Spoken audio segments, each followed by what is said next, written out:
Hi, my name is Arlette. I'm one of the Cancer Center nurses. I work in the infusion room, and today I'm going to go over port access.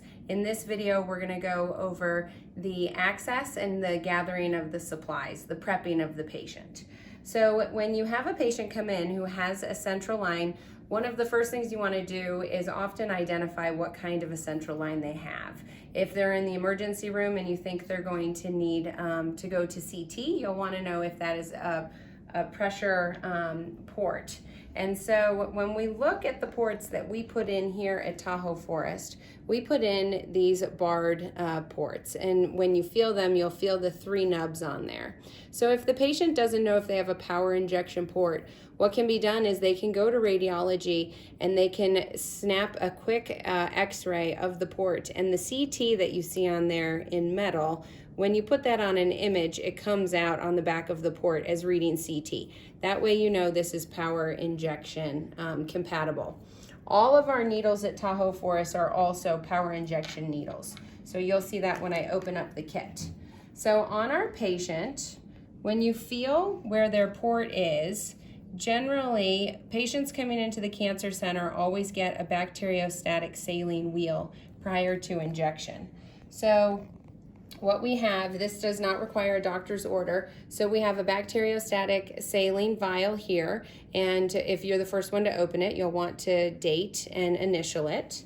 And we use 18 gauge needles, a 1 ml syringe, and then a 30 gauge needle to do the saline wheel. So if you're taking one that's already been accessed, you'll want to clean that.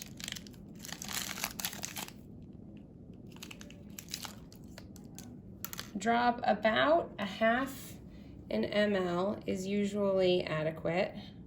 You won't end up using that whole wheel in there.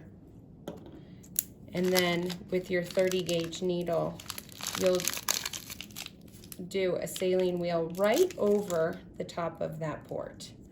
So for my patient here, now that I have that ready, I'm going to go ahead and prep this patient and get ready to numb them. This portion of the procedure is a clean procedure. This is not a sterile procedure. So you can use regular gloves. Grab your chlorhexidine and clean right over the top of the port. Some of these ports have a tendency to wiggle and move around some, so I always like to stabilize my ports with my non-dominant hand. You would want to wait for this to dry. It takes a long time on this plastic.